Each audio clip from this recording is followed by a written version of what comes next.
La ansiada, la deseada, porque viene a cuidar los chelitos, Liliana Rodríguez. Liliana, ¿cómo estás? Buenas tardes. Ay, feliz de estar aquí. Yo de verdad que me alegra que estemos aquí full house. Ah, full house.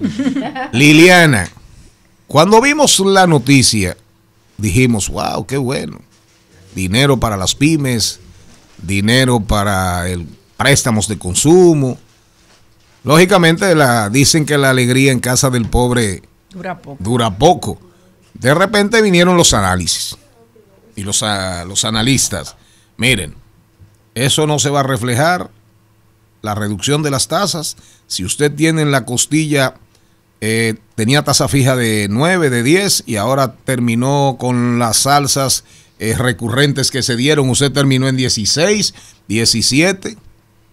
En mi caso, que llegué con un préstamo como hasta el 18, eso va a bajar en 3 o 4 meses. O sea, es decir, no se haga ilusiones y tú misma lo has escrito y lo has explicado. También hubo gente que dijo, mira, los bancos que están muy endeudados se van a cubrir, no van a soltar todo ese dinero, se van a preservar, no serán tan agresivos como otros. Otros cogerán ese dinero y tratarán de tirarlo al aparato productivo rápidamente, prestarán para cambiar deuda dura por deuda más blanda, pero de repente se dispara un hombre bien informado como Aristide Escuder y dice, espérense, yo quiero saber, ¿dónde te se porque hoy anuncian que el dinero va a salir a las calles, pero dice Aristide Escuder, salió algo en la prensa hoy, dice Aristide Escuder rápidamente, para que tú entres, dice Aristide, yo estoy pidiendo información a los bancos privados, que cómo se esfumaron de ahora para ahorita, decenas de miles de millones de pesos dominicanos. Hoy esto provoca durante 2 días, 3 días, y hoy editorializa el Diario Libre sobre el tema. Sí. Y hoy estás tú aquí. Vamos a ver. Sí. Y vamos a oír. Y es un tema que preocupa. Preocupa a la población dominicana. Ya de hecho, una de las tendencias justamente es a Aristide Escuder, porque él ha hecho un llamado sobre este punto. Y para irnos un poco atrás y poder entender todo el marco de la política monetaria, separar las facilidades de liquidez que dio la Junta Monetaria. Porque la Junta Monetaria, el 1 de junio, emitió 2 resoluciones. La primera, pues permitía que se aperturara un fondo, que es la facilidad de liquidez rápida, el FLR, por 60,000 millones de pesos.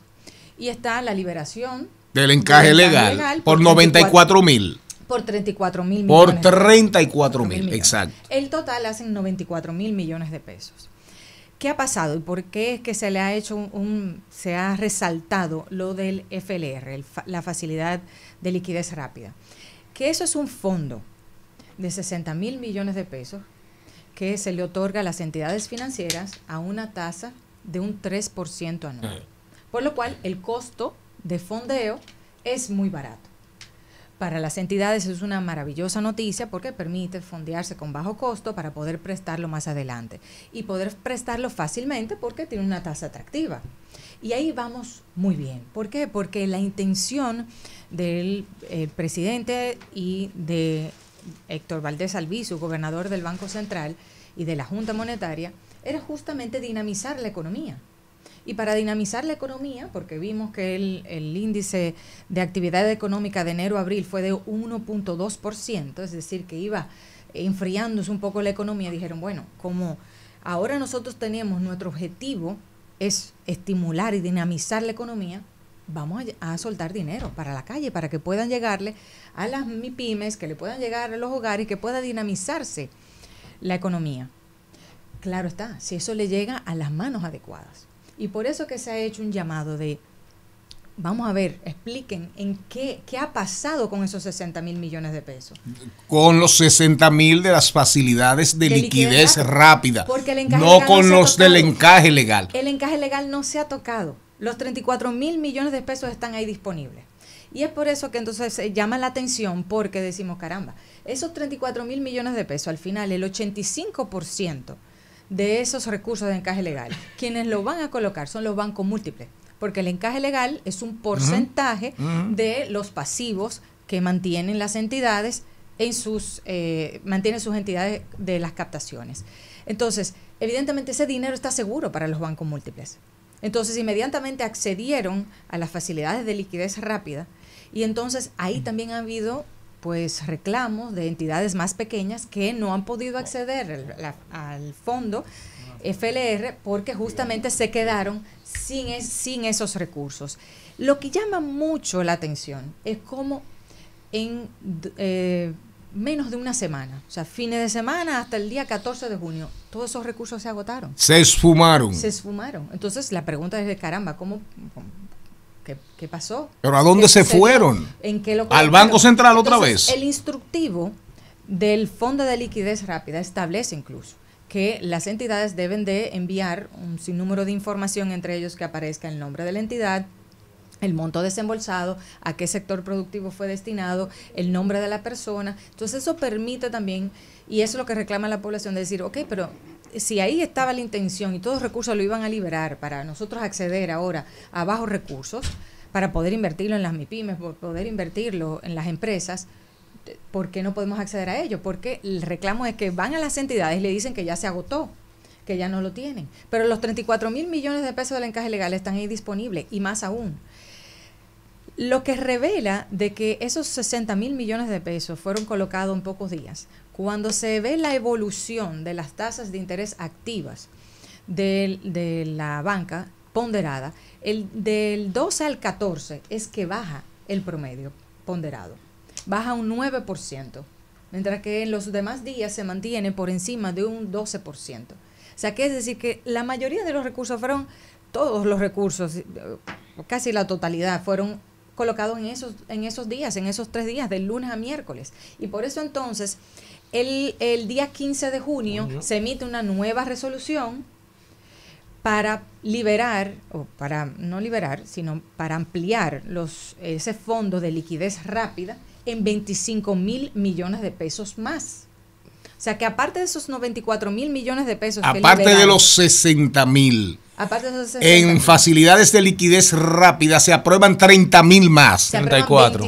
25,000 más. Es decir, que en facilidades de liquidez rápida estaríamos hablando de 85,000 millones de pesos. Es correcto. Pero entonces revela justamente de que hubieron situaciones con esos primeros 60,000 millones de pesos, porque ya para en este caso, para estos 25,000 millones de pesos, se establece que se van a ir colocando estos recursos una vez se hayan agotado los recursos del encaje legal. Es decir, que si un banco múltiple ahora quiere acceder a esos 25,000 millones de pesos, tiene que primero agotar su cupo de encaje tiene que demostrar legal, que ya ha desembolsado todo lo del encaje legal para poder acceder a la facilidad. Pero a los nuevos, a los 25,000 nuevos, sí, porque ya los 60. Ahora, tú como experta, es posible que ese dinero, el Banco Central que libera, porque yo quisiera saber dónde está.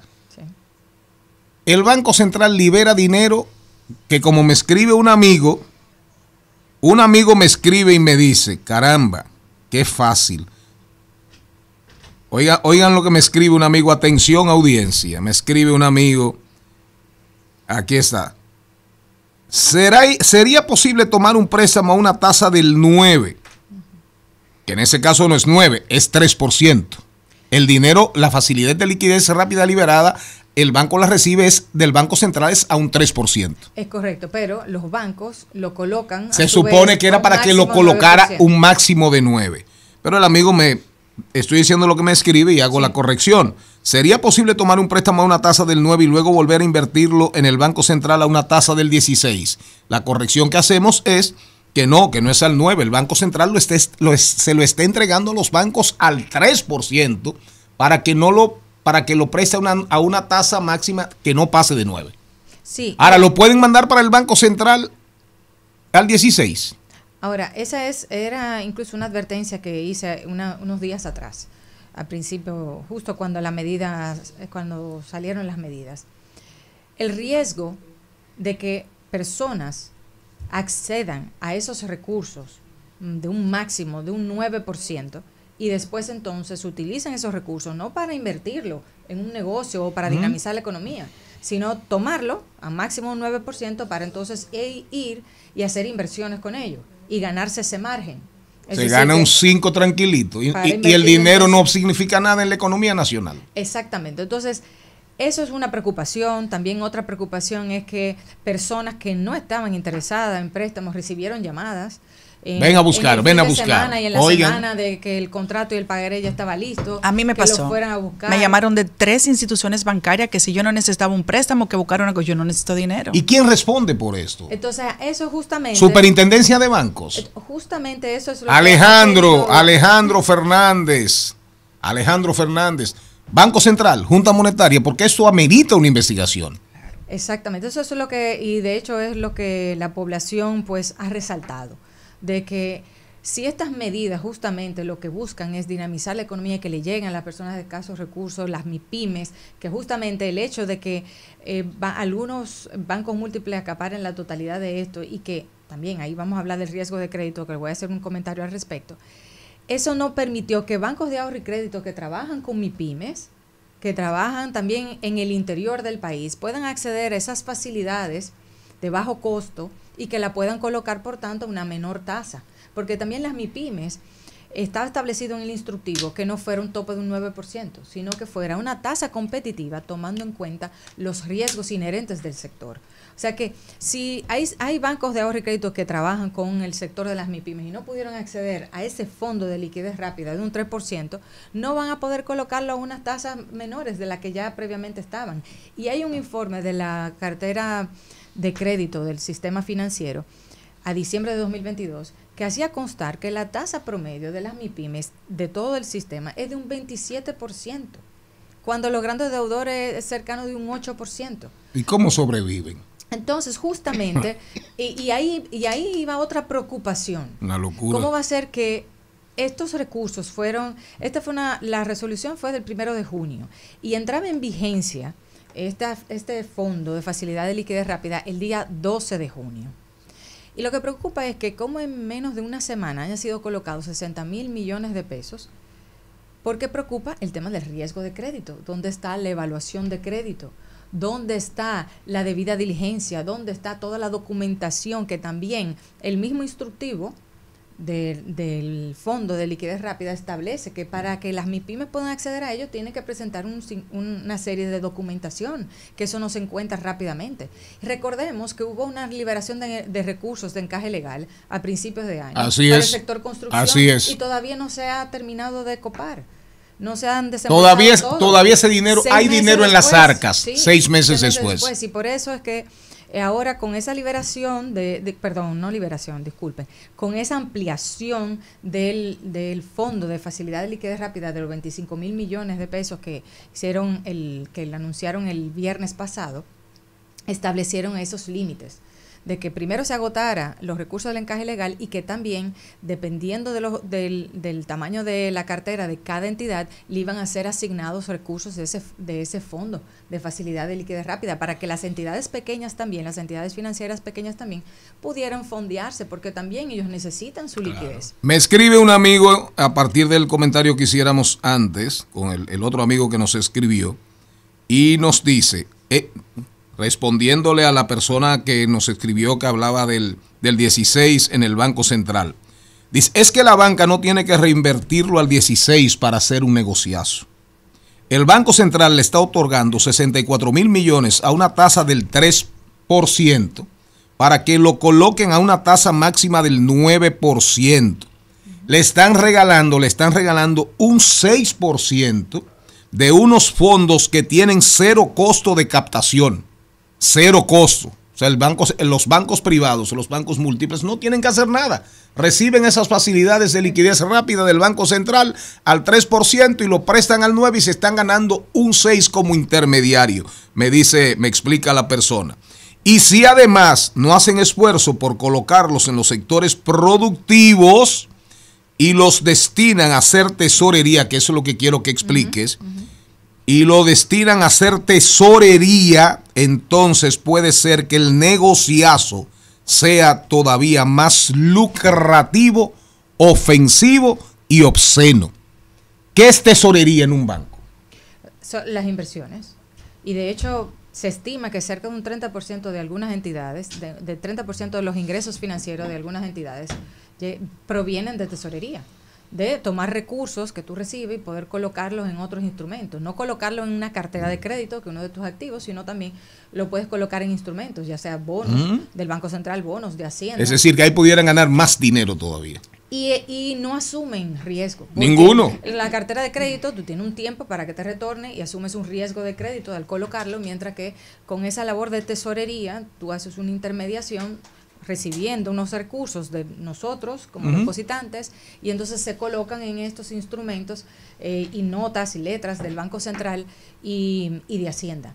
Entonces, evidentemente que ahí hay un sistema que funciona, sin duda alguna, pero lo que quiero resaltar es que la intención de esas facilidades fortalece la liquidez de las entidades financieras, pero el objetivo es de que le lleguen las personas para que se dinamice la economía, porque de lo contrario no va a cumplir con el objetivo para el que fue liberado. Pero además de eso, preocupa el tiempo en el que fueron desembolsados, porque recuerdo algunas personas en COVID-19 que recibieron facilidades y que después no podían pagarlo, porque igual recibieron llamadas que le estaban haciendo la oferta, lo tomaron, porque hasta los mismos ejecutivos les decían, así es, insistían, cógelo y después hablamos. ¿Para qué tú lo necesitas? Cógelo y después si hablamos. No, colócalo y abre un certificado, pero entonces después no tenían cómo pagarlo, entonces podían estar afectando el sobreendeudamiento de las personas que lo recibían. Y resaltar lo siguiente, en el 2020 se hicieron,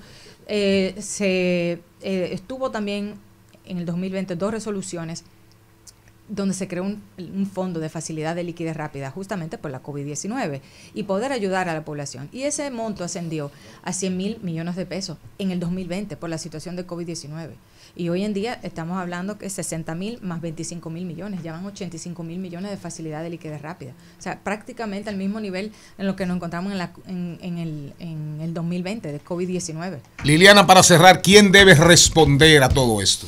Bueno, es algo que, por eso decían, ya ahora es incluso tendencia, a la población le preocupa, y es algo que tanto las entidades como los organismos supervisores y reguladores deberían de reunirse y evidentemente respetando la privacidad, secreto bancario. No es que en ningún momento las personas que han intervenido han hecho un llamado de que publiquen las informaciones de quién le han colocado. No. Pero sí saber los montos que fueron desembolsados, cuáles fueron las entidades que fueron realmente colocados. Exacto, si fueron colocados en préstamos, si fueron colocados en instrumentos, el destino de esto, y sobre todo también ver los sectores productivos, porque de eso se trataba, de poder llegarles también a los sectores de MIPYMES que estaban siendo muy afectados por toda esta situación desde la pandemia. Liliana Rodríguez, ahora en este caso Liliana está cuidando los chelitos de los dominicanos y dominicanas. Preguntas, cuestionamientos, ¿quién tendrá las respuestas? Hernán Paredes viene por ahí a hablarnos del artículo 306.